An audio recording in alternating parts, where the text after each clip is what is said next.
Assalamu alaikum dostlar. Tutma günü var menen sizler menen Erik Jumanbayev. Biz bugün Chicago'da жумушта. Bugün ошол Chicago'dan 60 майл алыстыктагы 60 миль алыстыктагы Рокфорд деген шаар чыгат. Ошонун четине келдим. Могул жакта ушу клиентти таштаган жер эме гольф клубга алып келдим клиентти.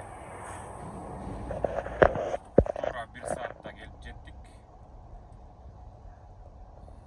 Шаардан алыс 60 майл биздин километр менен бир 80-90 километр болуп калат.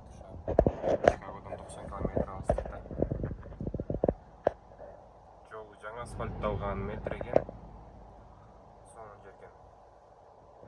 Жолдун оң жагы кукуруза талаасы экен. Ал жерде кукурузаны иштеткен ферма окшойт. Ушундай туугандар, акыркы күндөрү что-то ушундай дальний рейстерди алып атам да, заказдарды. Американын айылдары.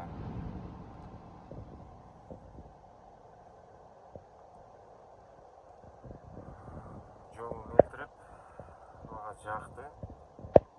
Негизи эле анча мынча көрүүчүлөр ойлошу мүмкүн, эми бул жөн эле талааны көрсөтө береби депчи. Мага жагат да негизи ушундай талаалар.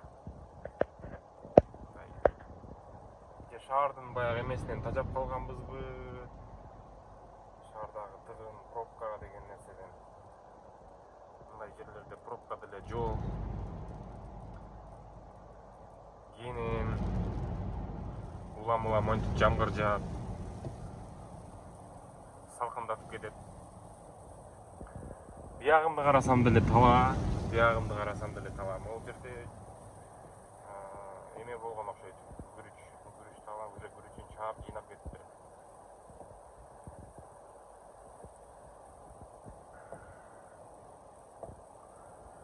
Ушундай достор, таксиде жумуш кээде ушинтип алыс заказдарды алып калабыз.